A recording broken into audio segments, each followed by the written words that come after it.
All right, so let's get started. As I mentioned to the Facebook people a few minutes ago, this is a tough one. I've been at it for 30 years, it's still tough. But here we go. Maybe if we have everybody working together, it's going to be a little easier. The ego. So, about 250 years ago, there was a great Kabbalist. His name was Rav Zusha. He was the student of one of the most eminent Kabbalists in history.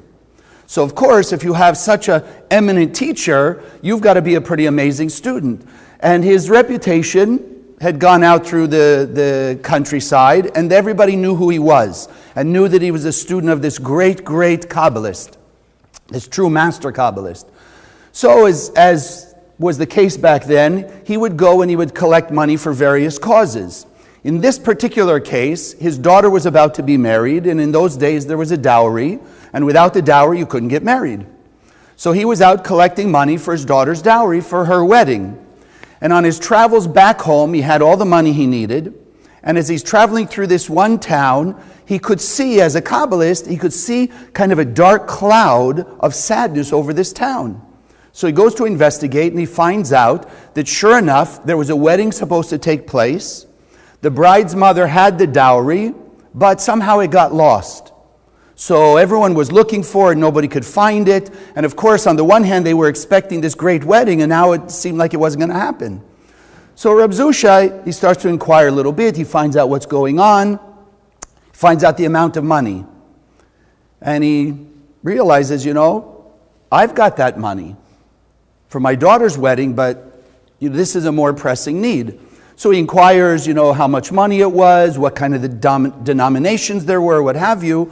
So he goes back to his hotel room, he takes the money, he goes to the bank, he gets the money exchanged into the right denominations, and now he's walking to deliver the money. He walks in, and he says, "I found the money." So the change is great. I mean, everybody kind of sad and dour, and all of a sudden they're so excited. This great Kabbalist has found the money.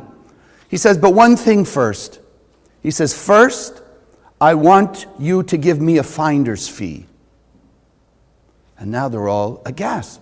What do you mean? You're a Kabbalist. Finder's fee? We need to get the wedding. He says, no, I insist. 10% finder's fee. So they go arguing back and forth. How can you do this? You're supposed to be a righteous man. And back and forth and back and forth and back and forth. Till finally the family is so angry at him, they just grab the money from him, they pick him up, and they railroad him out of town. So about 2 months later, one of the members of the family happens to be in Rav Zusha's hometown, where his teacher, the great eminent Kabbalist, lives. And they go to the teacher and they say, I have to tell you, about 2 months ago we had a run-in with one of your students that was not very good. He says, really? Who was that? He says, Rav Zusha. He says, what happened? Tell me. And they tell him the story. So his teacher thinks to himself, he says, no, that's not Zusha. I know Zusha, and I know he's not that kind of person.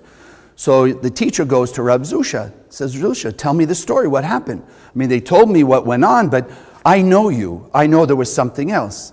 So he begins to tell him the story. He says, as I had gone to the bank and I was exchanging the money in all the denominations, as I'm walking now to deliver to the money of the family, that voice in my head called the ego starts to say to me, Zusha, you are such an amazing person. Who else on earth would do such a thing? Who would be willing to give up the money for their daughter's, wedding, for the dowry, to give it to some strangers you just met, and this and this? And Reb Zusha is telling his teacher, he says, and the ego was getting so strong and taking such control over me, I knew I had to do something to remove that ego immediately. So the only thing I could think of was, if I made them angry at me, then the ego would be destroyed. So there's the story. Now, why? And that's the key of this morning. Why would he want to be so extreme? Why would Rav Zusha, a great Kabbalist, go to such lengths to remove his ego? And that's what I want to share with you this morning. What the ego can and does do to us that doesn't always seem so bad. But if you think about it, think of any war that's going on or conflict in the world today. And ask yourself how it begins. It begins with an ego. somebody feels they're better than somebody else, or somebody else encroaching on my territory, or something like that. Somehow the ego gets in the way, and then what happens? Like Reb Zusha, that voice in the head starts to say, are you going to let that nation do that to your nation? Are you going to let that person do that to you? And suddenly now that ego is telling us what to do, how to behave, how to think, how to act, and as we can all see, it's not in a very good way.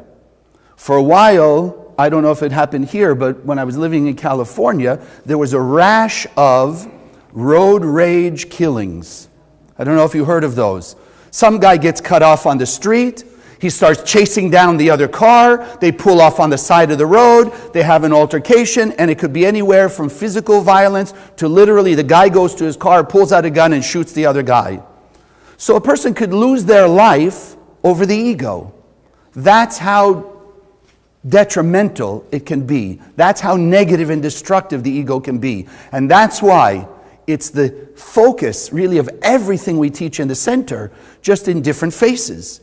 But that's what we want to understand now. The key is, and this is part of its trick, the ego makes us believe that it's us.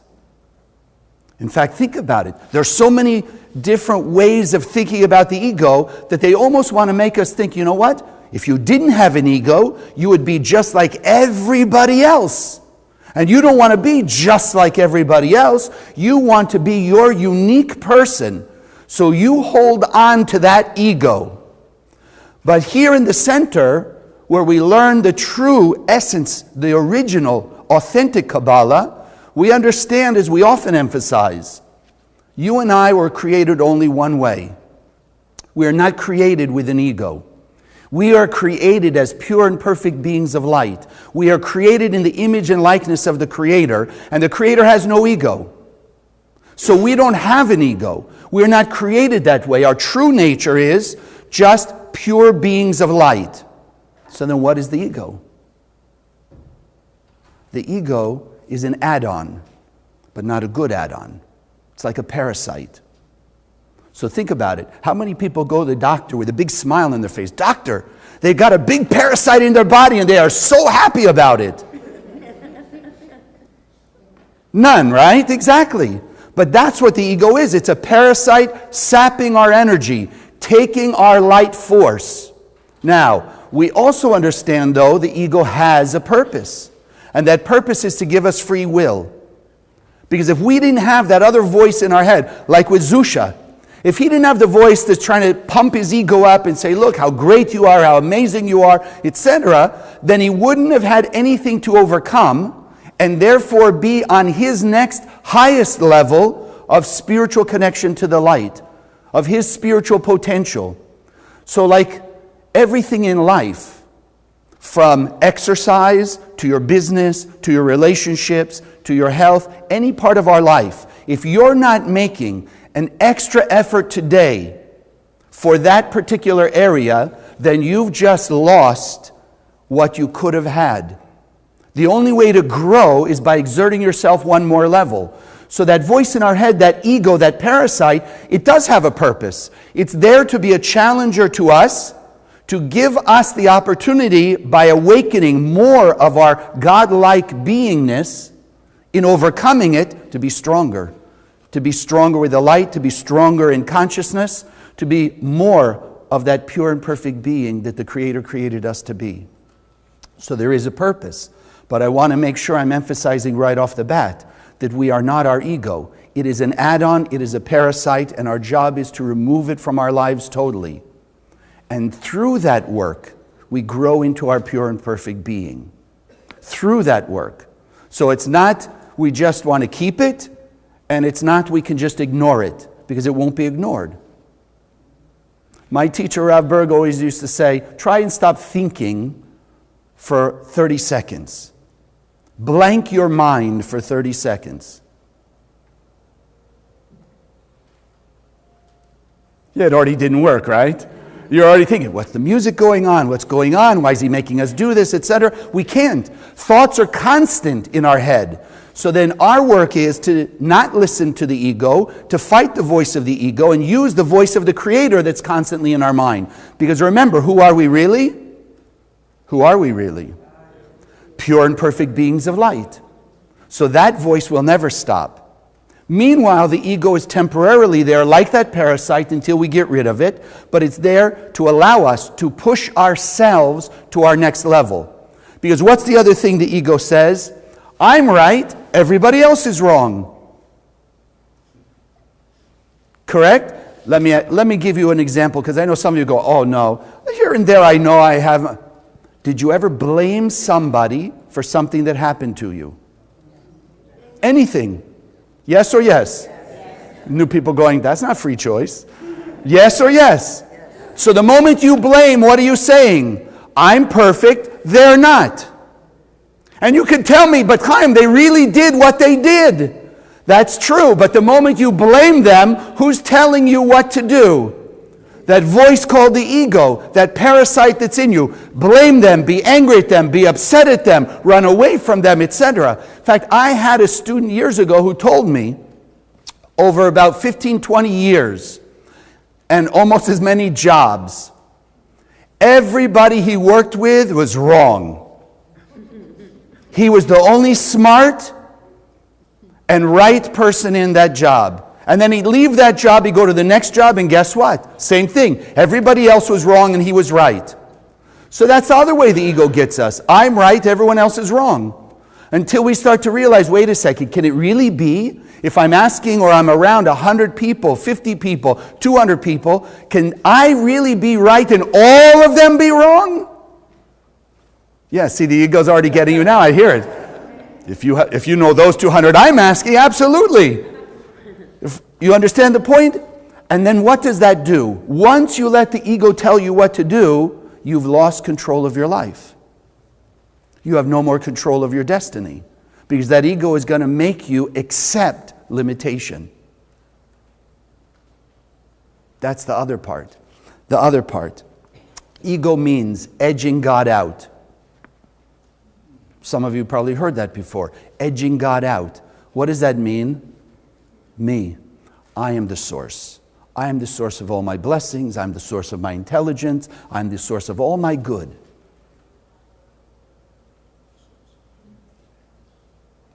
Who got the grades in school? Who made that decision at work? Who achieved those things in life? It was me. It was me. I did it. But we also learn, as we've been talking, we're pure and perfect beings of light. We've been given the DNA of the Creator. And therefore, with that comes all the blessings we could ever imagine. How big are those blessings? Bigger than we can think now. You think your life is great now? Maybe you see, well, I could improve a few things here and there. What's really waiting for us is probably 1,000 times, 10,000 times, 1,000,000 times better than anything we could imagine. But the ego makes us think, no, I'm the source. If the Creator is the source of my light and my blessings and my intelligence and all my wisdom, then I want to stay connected to the light of the Creator. If not, as people do, they'll disconnect themselves. But then it becomes like a rechargeable battery. You ever use a rechargeable battery? Yeah. Yes or yes? Yes. Okay. We got to... They heard you, now let's make sure that you didn't walk away, huh? Right? Yeah. They all come in, we have 100 people saying good morning, and then they all go out and it's just me and the camera, right? Yes, okay, good. Just got to make sure. Keep those people, okay. All right. So the rechargeable battery, when you first take it out of the electrical, the charging station, does it work? Yes, and it'll go, just like the camera, just like your cell phone. It'll run for a while. So it will do everything it was doing. You can go to work, the person can make the decisions, they can still live their life, etc., etc. But what happens to the battery as it gets used more and more and more and it's disconnected from the electricity? It starts to wear out. It starts to lose power. That's what happens when we give in to the ego. The ego separates the person from the light of the Creator. The ego, edging God out, makes them believe that they are the objective. I am the be-all, end-all. What Kabbalah says is, yes, I have a very important part to play. Like we said before, it doesn't mean that you're going to be like everybody else if you give up your ego. The opposite. The Creator, God, created each and every one of us uniquely. Yes, as a piece of itself, but how big is God? Do you think God is limited to 8 billion people? 10 billion parts? How big is that light force, that Creator? Trillions, there's infinite. So then can there not be 8 billion, 7.5 billion unique individuals at their core, at their God DNA? Yes or yes? Got a lot of yes or yes this week. Right? Of course we can. So as we will let the real us come out, we will be unique. We're not going to be like everybody else, but we're going to be unique from what the Creator created, and therefore unlimited. So we still have our part to play. We still have to channel the light of the Creator. It's not that we sit back. This is also what the ego did.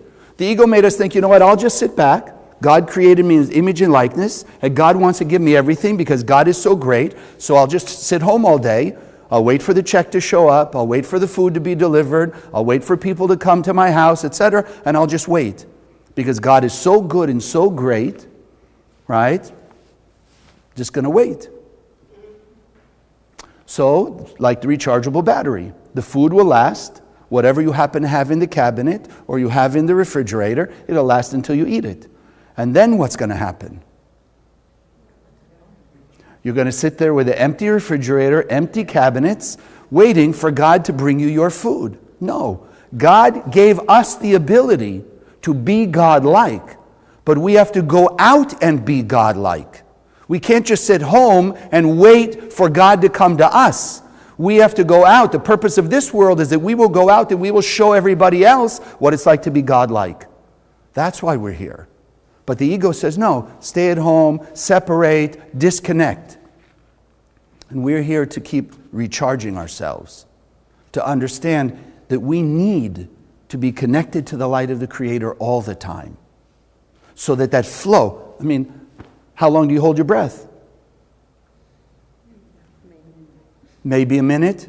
If you really, really, really work on it, like some of these Navy SEALs or whatever they are, these deep sea divers, free divers, oh, maybe 12 minutes, 14 minutes. But who can hold their breath for half an hour? Exactly. Why not? Why not? Why can't we hold our breath? Just breathe in. I have the light of God in this breath, which it is the light of God. That's why we do it with our meditation. We breathe, right? So I have the light of God. Isn't that good enough? Isn't God infinite?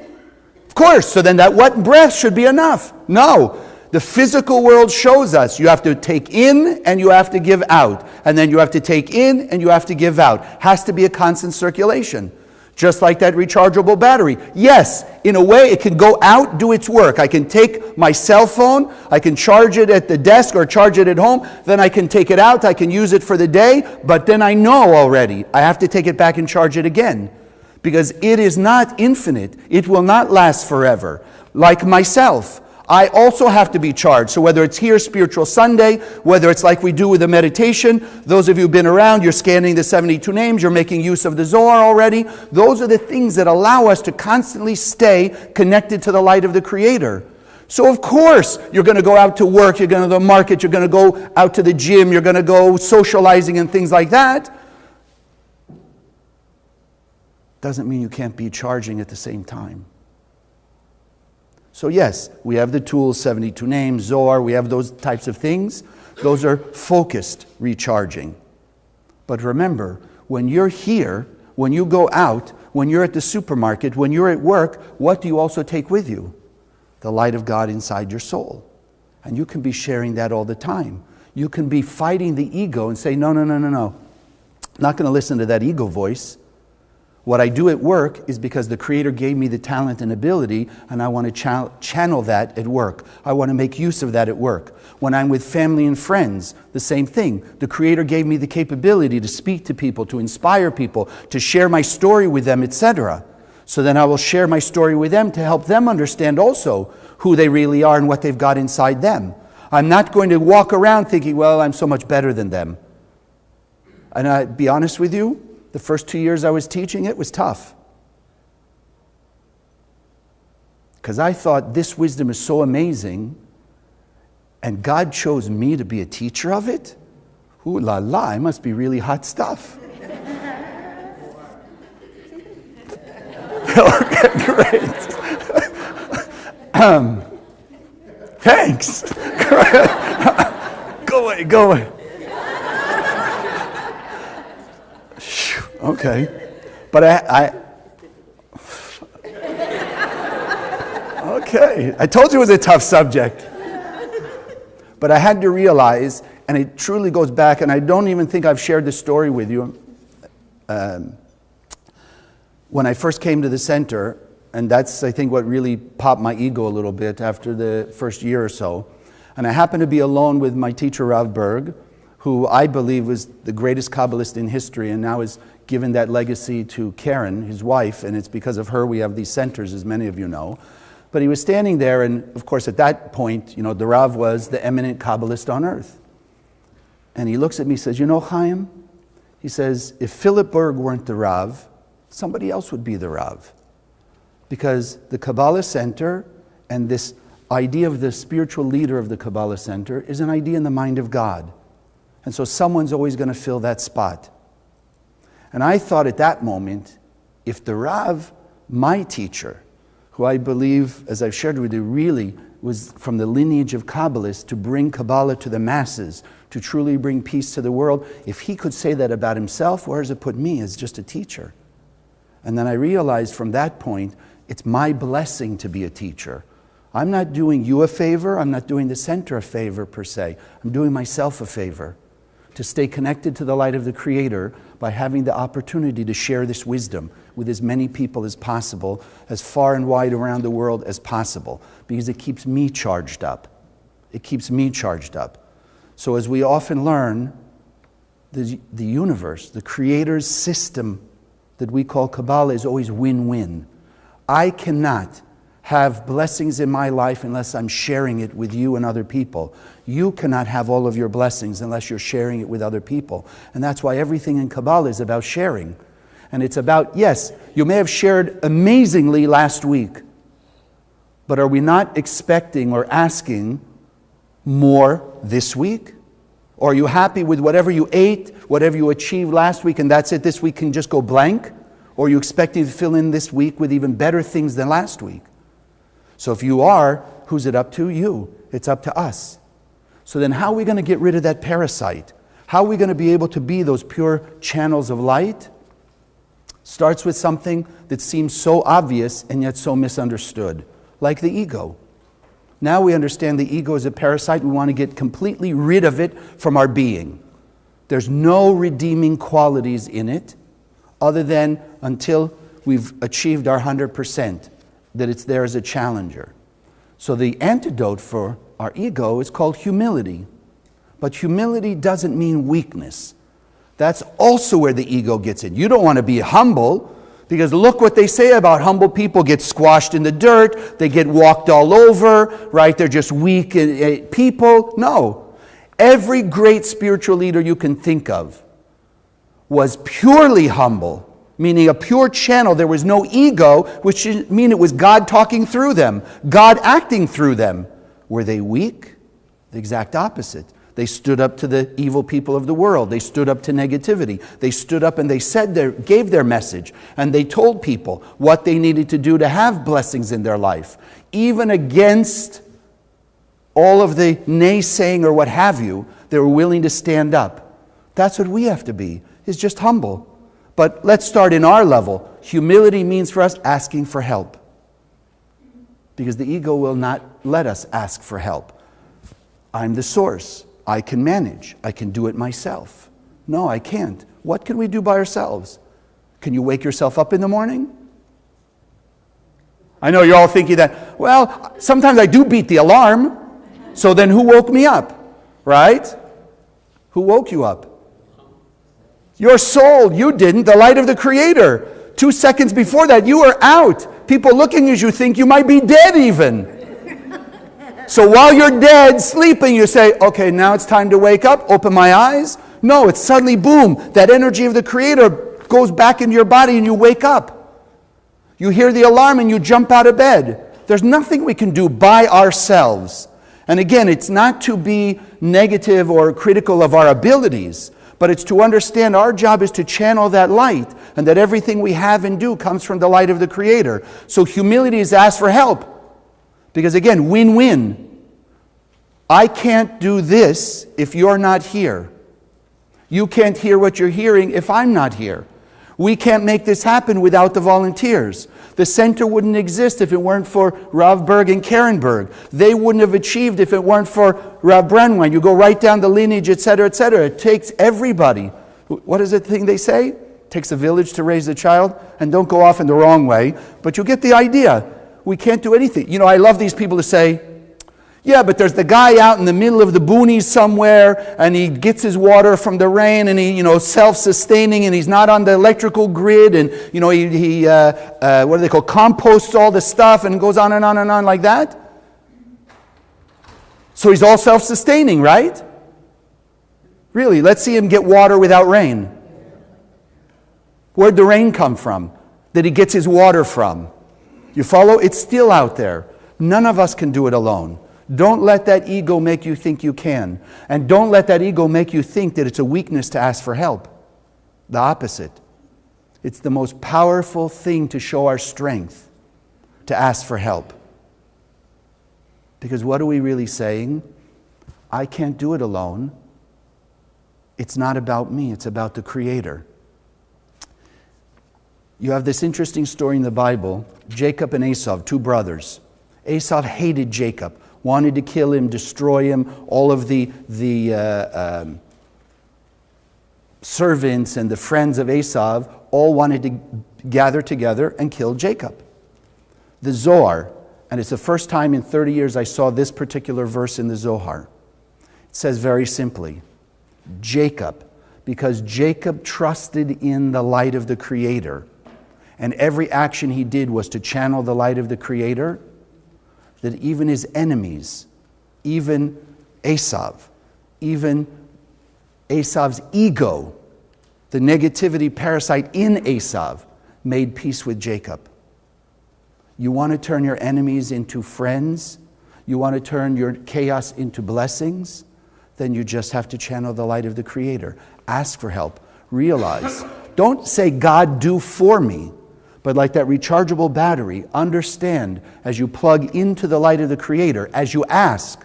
We teach in the classes, when you say, will you please help me, or will you please do this for me? When you ask, what are you really creating spiritually? You're creating a capacity to receive it. If you don't ask for help, then you have no capacity to receive help. So it's not about, God, will you do for me? No, the Creator is always sending us light, is always sending us blessing, is already giving us everything. It's up to us to receive. That's why this whole teaching is called Kabbalah. It's about receiving, creating a vessel, a capacity, a container to receive, like an antenna. If you don't have an antenna, you don't get a signal. So Kabbalah is all about creating that capacity. The asking for help, the asking each other, the asking the Creator is about creating a capacity to receive that light and that blessing. And then we can all go out this week, because the center, the Kabbalah center, is a movement. It started with two people. Actually, it started hundreds of years ago with one person. As of 1969, it became two people. Those two people, Rav Berg and Karen Berg, built it into what we have now by doing the same thing, just channeling the light.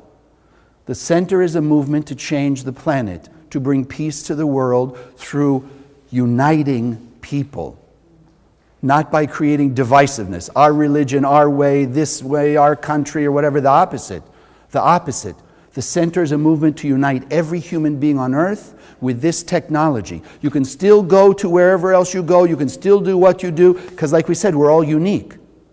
But the center is a movement to unite the actions, the consciousness of people into oneness, so that the ego and that parasite and all the death and destruction that it brings will be removed forever. This week, just make it a commitment in your mind. I'm going to ask the Creator's support everywhere I go, and then I'm going to go out, and every person I meet, and every word I say, and every action I do is going to channel that light of the Creator, so that I can reach out and I can touch the heart and soul of every other person on earth, that they will also awaken to the light of the Creator inside them. And then, as the prophets say, the glory of the Creator will fill the earth, and we will see heaven on earth. God bless.